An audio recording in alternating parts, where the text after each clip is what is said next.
guys, welcome to the Legacy Wealth Show. Back for another episode with my good friend Phil Klima. Phil, awesome to have you here, brother. Great to be here.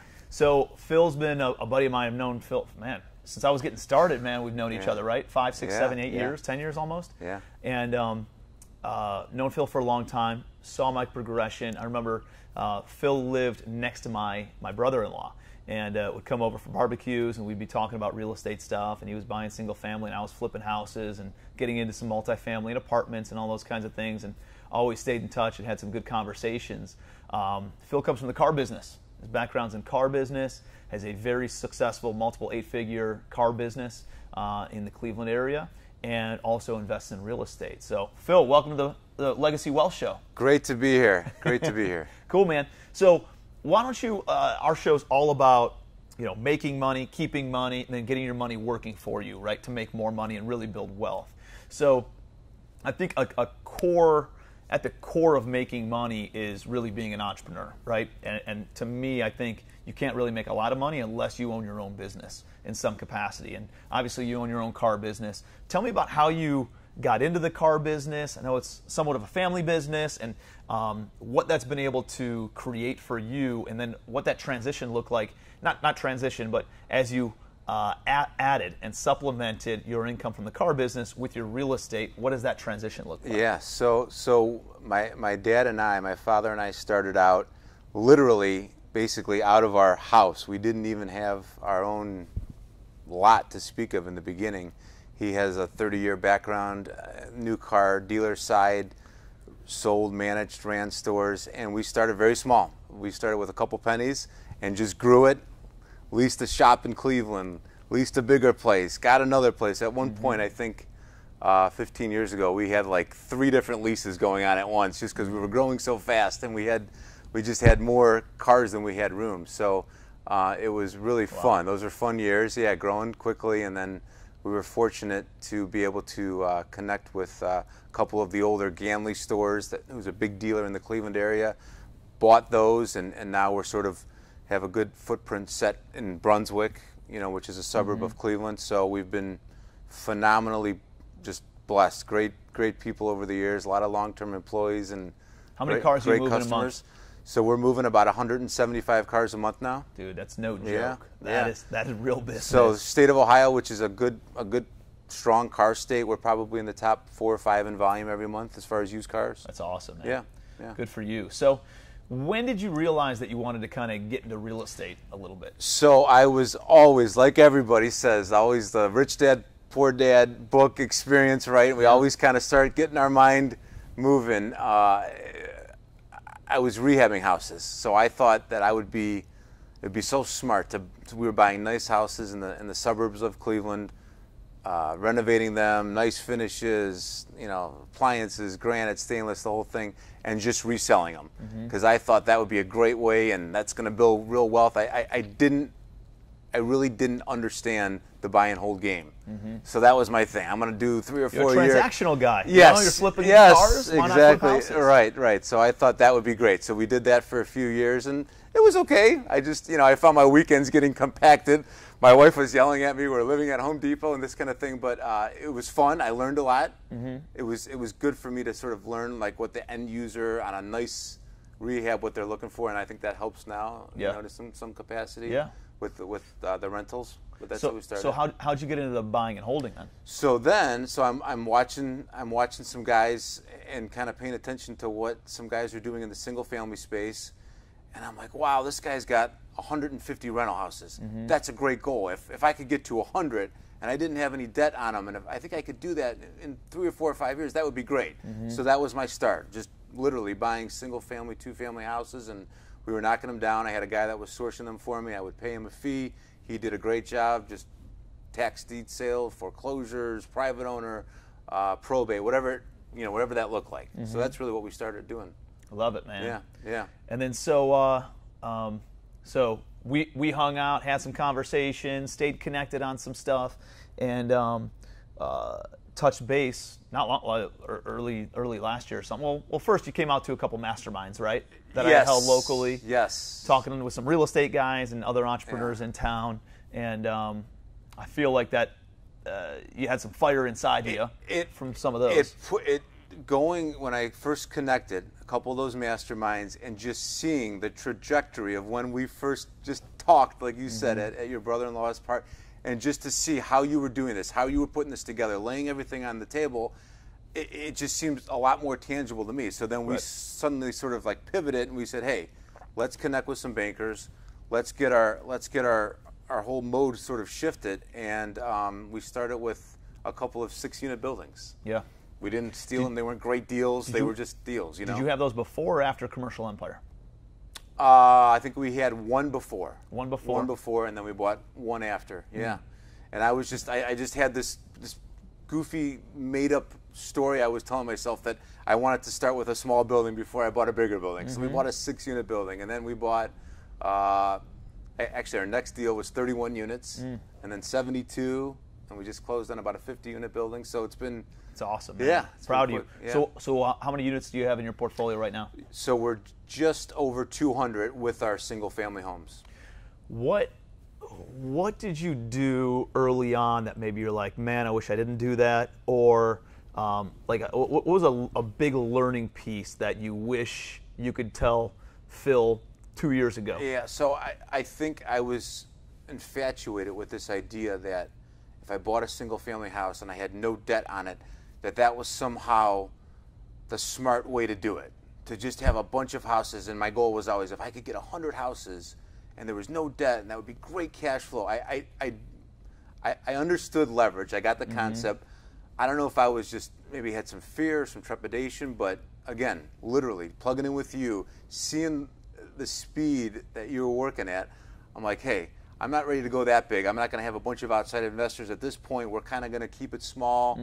But we can do this, and it's been working out great. And I think that brings up a really good point, though, because a lot of people, you know, they go out to events where they're like, you know, credit is bad and debt is bad, and it's sure, you know, and there's some people out there like preaching that you should not use debt, and to me, like, that's a good message. I think there's definitely value in not having debt. I'd rather have things that are paid off than not paid off, right? But I feel like those messages are more for people who don't know, who are not very good stewards of capital, right? Who don't know how to manage money, who don't know how to manage debt properly. And I think if you have debt, it's okay to have debt if you're buying at a low enough basis, right, where there's a lot of equity, so you have a lower, even if you're fully leveraged on the acquisition, if you're buying at 50 cents on the dollar, there's still a lot of equity where now you have options, right? And if you're always using debt to buy an asset that produces cash flow, that creates income to cover the operating expenses and to cover the debt service and still put cash in your pocket, I feel like that's very safe debt to put in place. It's so powerful. In the beginning, I was literally self-managing a portfolio of single-family houses, taking the rent, depositing the rent, talking to the tenants. And now, when we can buy communities that are big enough where I have an on-site manager there, and then I'm able to have the wherewithal, so we've got an office person, so I'm out of that day-to-day. I look back and I don't feel like I wasted my time. I learned a lot. It's good. Cut my teeth, and I have a good feel for it. But yeah, it's night and day. I love that, man. Night and day. I love that. Yeah. So you're up to how many units again? Couple hundred. 200 units or so. Still looking for some other things. Yeah. You're going to keep the car business going, keep on building this on the side, right? Yeah, so living in Cleveland, you know, and I think Tim said this before, and he's very right, like, we're in the Midwest. We don't need, you know, there's plenty of money. Our car business is very healthy, and there's plenty of cash flow there. So I'm basically just trying to funnel off as much as I can into the next acquisition. You know, Love simple as that. Yeah. What's your long-term goal over the next, like, let's say 5 to 10 years? Yeah. So we want to get 200 units total bought this year, which we should, and then we're just going to try to get to 1,000. So we want to get in the next 4 years or so up to 1,000 doors. Love that. And then hopefully start doing some syndication type stuff. Dude, you're going to be amazed at how quickly this stuff compounds. Yeah. You'll be amazed. Because if you pick up 200, you're at 250 doors, 300 doors by the end of this year. I mean, you'll be able to pick up another 300 next year, and probably another 300 the year after that. And within 24 months, you're going to hit that. Now, it's powerful stuff. So what would you tell somebody maybe a little bit earlier on. Maybe they're in the single family business. Maybe they're going out collecting rent on their own, right? Yeah. Maybe they're the ones taking the cash from the tenant to the bank, depositing in their account. What would you say to help them kind of get past that mental barrier that you can get into apartments, that you can scale up faster? And what would you say to them? Here, I'm in the first quarter. My dad and I were early on in this, but I can say unequivocally, just from the experience I have in the automobile business, almost 20 years, and I'm dealing with thousands of people every year. It's, as long as you have good people, good staff, it is unequivocally so much easier. I don't want to say cruise control, because that's not an accurate portrayal, but it's so much easier when you have sizable assets that you're operating and managing versus having one house or 5 houses or 10 houses and 1 or 2 people leave, or there's a problem with 1 or 2 people. It's just, it's night and day.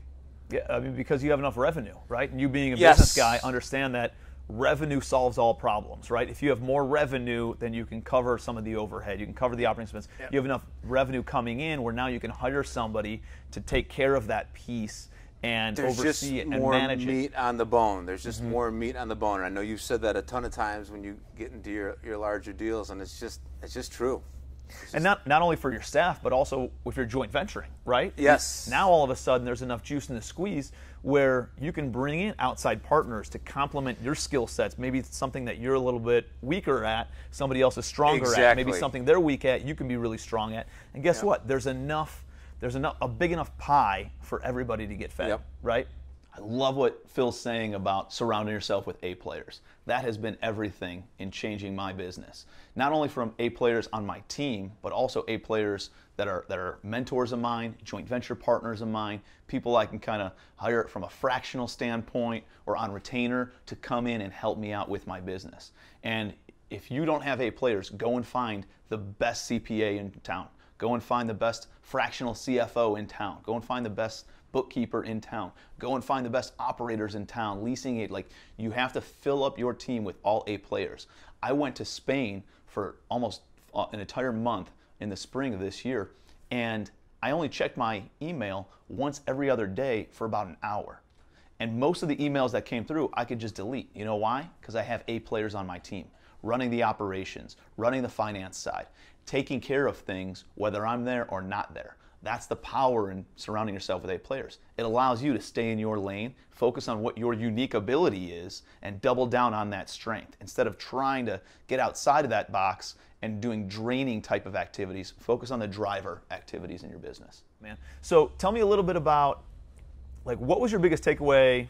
This is kind of a self-interest question. What was your biggest takeaway from Commercial Empire when you came out to that? And you came out, what, about 9, almost 12 months ago? I think I've been to... It was October of last year? A couple of them, yeah. You come out I think the now. first one was October, yeah. So I was initially I was really impressed by the way that you assembled your team and how organized and how serious you were about having everybody plugged in your org chart. And then I guess the other obvious thing is how big you were able to scale. And I always left there saying, you know, I know you're extremely smart and you did everything right, but I'm like, if Tim can do this, I can do this, right? So maybe I'm not going to buy 2,000 units this year. You knew me before I did that, yes. right? So you're like, well, I know where he was coming Yeah. from, and I know where he is now. Like, he's still the guy I had beers with over at the backyard party, you know, on Memorial Day. Like I know that I can do this too. Extremely powerful for me. Extremely powerful. Yep. Yeah. Absolutely. Good stuff, man. Absolutely. Well, if you guys need a vehicle, if you guys need a car, call up Phil. No. But you do have some smoking deals on vehicles, so if you guys do need a car, reach out to him. If you guys do want to connect with Phil, what's the best way for people to connect with you? Yeah, so you can always go to our website, kdkauto.com. My number's over there. Call me, email me. If anybody has any questions, I'm always happy to help too. Yeah, great dude, big heart, always a giver, and ton of value, man. Dude, I appreciate you being here. Thank you so much for everything. Thank you. Phil Klima. Until next time, Legacy Wealth Show. Hope this was a ton of value for you guys, and excited to keep on bringing you guys more and more value. If there's anything I can do, please reach out to me. I'm happy to help any way that I can. Thank you, guys.